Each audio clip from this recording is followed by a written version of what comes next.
Right, so hello and welcome back to Books and Things, and welcome to a video. And today, let's see if I can read all my library books before Christmas.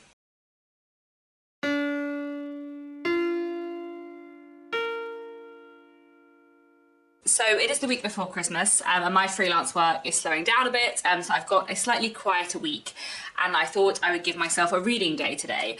That was my initial plan. I do now have a little bit of work that I need to do this afternoon, so I think probably what I'm going to do is have a reading day over 2 days. So I'll try and read for 12 hours over today and tomorrow, and I'll see how far I get.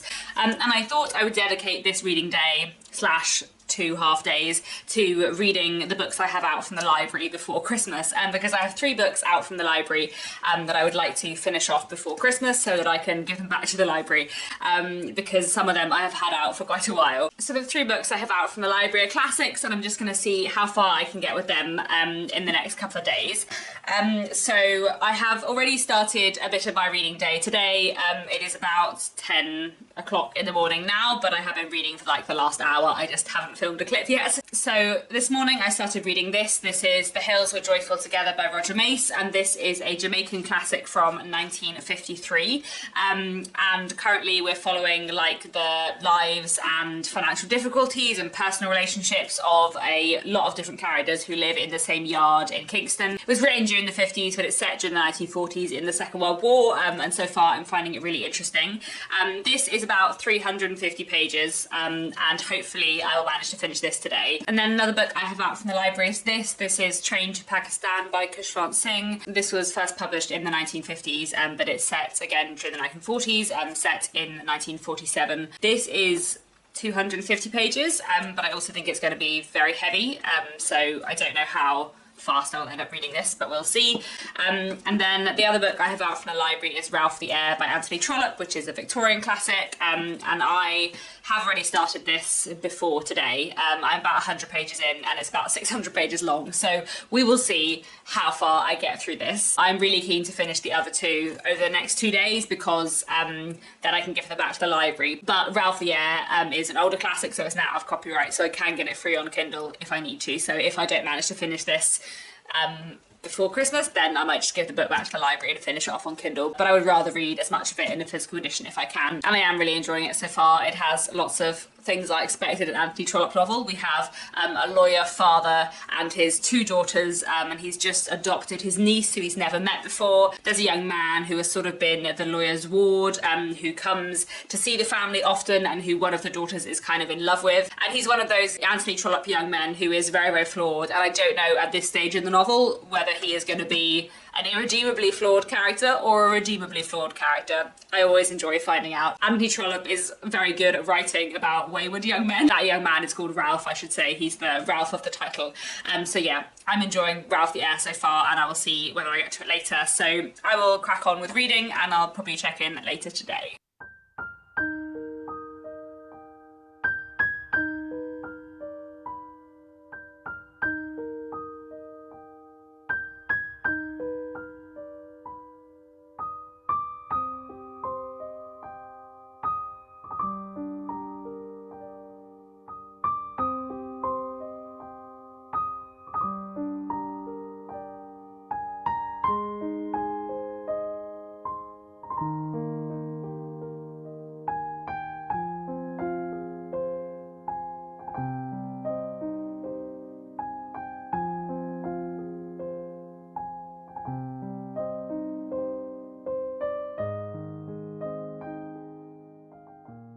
Hello again. So it is just coming up to 2 o'clock in the afternoon, and I finished reading The Hills Were Joyful Together, which was really, really good. Very grim and visceral and quite violent, but like with a lot of really interesting social commentary and very, very interesting characters. It was interesting, I was reading the note about Roger Mace, the author, at the end, and it was saying that he was also a playwright, and I feel like it was the kind of book that felt like it was written by a playwright. It's in sort of 3 acts, it has a lot of characters, it's very dialogue heavy, and you sort of like move between scenes with different characters quite a lot, in a way that I found really, really effective. I think I mentioned in my clip earlier that it was set during the Second World War, because that's what the back of my edition says, but they mention 1949 as a year in the past at one point in the book, so it definitely isn't set during the Second World War. I think it's set in the very early 1950s, you know, just before it was published in 1953, and it basically looks at lots of different people who live in one particular yard in Kingston in Jamaica, and you kind of get the impression from the very beginning that there are a lot of very dysfunctional relationships going on in the yard, and the one kind of relationship which is not dysfunctional is the one between Suju and Rima, which is disrupted when Suju is kind of persuaded to go along with a crime. All of these people are living in poverty and are sort of getting to the point of desperation, and it's kind of about how that desperation manifests and kind of how poverty and desperation leads to violence, I suppose. I thought it was really fantastic, like very, very impactful.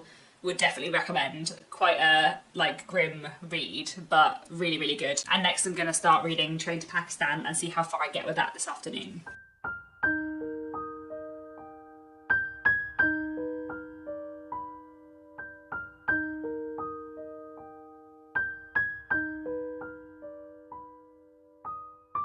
Hello again, it's now 3:30 in the afternoon and I'm about 2/3, 3/4 of the way through Train to Pakistan, which hopefully I'll finish off this evening. But I'm going to take a pause from reading for now because I've got some freelance work I need to do this afternoon, my sort of last bits and pieces wrapping up for Christmas. But so far I'm finding Train to Pakistan really interesting, very powerful and very, very interesting characterisation. So basically it's set in a small village on the border, the kind of newly established border between India and Pakistan in August and September 1947. At the beginning of the book, a man who lives in the village is murdered. He is a Hindu man and two people are arrested for this murder, neither of whom committed it. One of whom is a Sikh man and one of whom is a social worker who's just arrived in the village, says he is of no religion, and the police decide that he is Muslim, basically for political reasons. And it's kind of about the political manoeuvring and corruption of the police around this murder during the partition and the sort of political complications and increased atmosphere of violence at that time. I've read a bit around partition before and I've read some like contemporary fiction set at this time, thinking especially of An Unrestored Woman by Shobha Rao, which is a fantastic short story collection about partition that I read a few years ago. So it's really interesting to read something from sort of closer to the time.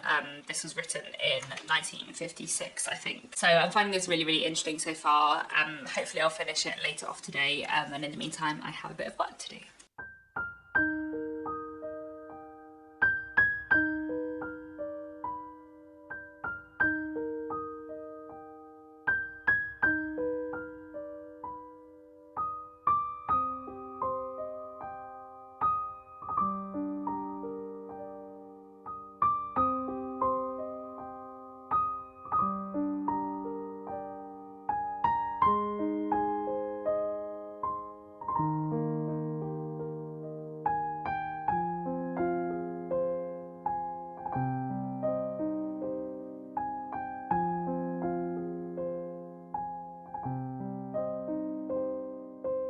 Hello, it's now just coming up to 7 o'clock in the evening and I've finished doing the work that I had to do today, and I've also finished reading Train to Pakistan, which I found really, really interesting, very powerful. The ending especially was really, really fantastic, and the kind of narrative progression of the book was really well done. It is understandably, considering the subject matter and when it's set, quite a grim, difficult book. Like, I feel like it's one to be emotionally prepared for before you read it, but I do think it's really, really fantastic and I would definitely recommend it. So I'm gonna return to Ralph the Heir by Anthony Trollope, which, as I think I said earlier, I'm about 100 pages in, and I'm gonna carry on reading this evening, see how far I get, and see if I manage to read any more of it tomorrow morning before I take my books back to the library. And yeah, I'll check in again soon.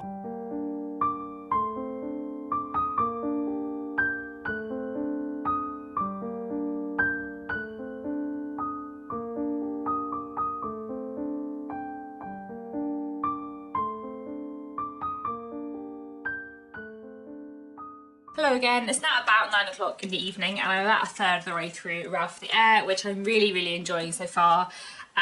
Lots of good characters, lots of good relationships, lots of good inheritance drama. So it's called Ralph the Heir because there are in fact two Ralphs. There is Ralph the heir to an estate, and there is Ralph, the illegitimate son of the current owner of the estate, the current squire.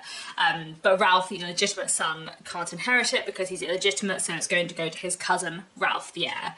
It is quite confusing that there are two characters called Ralph Newton, and Anthony Trollope, every time he introduces one of the Ralph Newtons, has to be like, I mean this Ralph Newton, not the other Ralph Newton, which is actually kind of entertaining. Meanwhile, just outside of London, we have a lawyer and his two daughters and their cousin who's just come to live with them, and they are caught up with and acquainted with the two Ralphs, and everything is kind of going on from there. And so far I'm really enjoying it, as I always do with Anthony Trollope.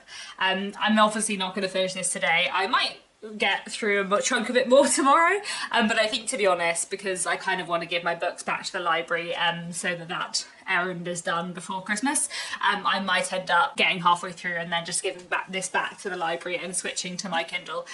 So I'll see whether or not I finish this book in this vlog, or whether I accept that I'll probably finish it over Christmas itself. I don't know, but I will check in again at some point tomorrow and let you know how I've got on with Ralph the heir.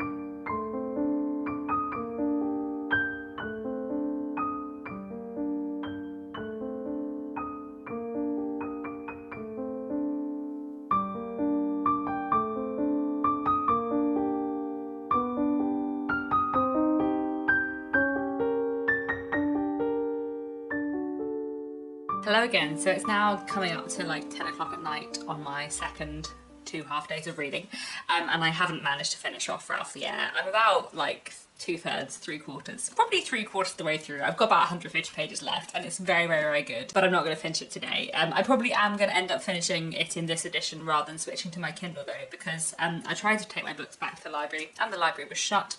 It wasn't meant to be shut. It said online that it was open, but it was shut today, so who knows. Luckily I have been able to renew all my library loans, so I have until after Christmas to give them back. I am going to try and finish this before the end of December either way, because I'm really, really loving it. It's just great. Very, very good Anthony Trollope. I really, really love a lot of things about Anthony Trollope, but I feel like there's a few things that he does exceedingly well, that he does so well that no matter how many times he does them in his books, I'm still like really, really enjoying it every time. One thing Anthony Trollope does really well, as I've kind of already mentioned in this video, is the sort of unreliable young man. Is he going to be irredeemably bad? Is he going to be redeemable? Another thing he does really well is unrequited love. Few writers, I think, write unrequited love as well as Anthony Trollope does. Another thing he does really well is grumpy old men, especially like grumpy old squires of big houses. I feel like there's quite a few grumpy old squires in Anthony Trollope, all of whom I love. There is a fantastic grumpy old squire in Ralph the heir, who I just really, really enjoy as a character. I also feel like Ralph, not Ralph the heir, but Ralph the illegitimate in Ralph the heir, the cousin of Ralph the heir.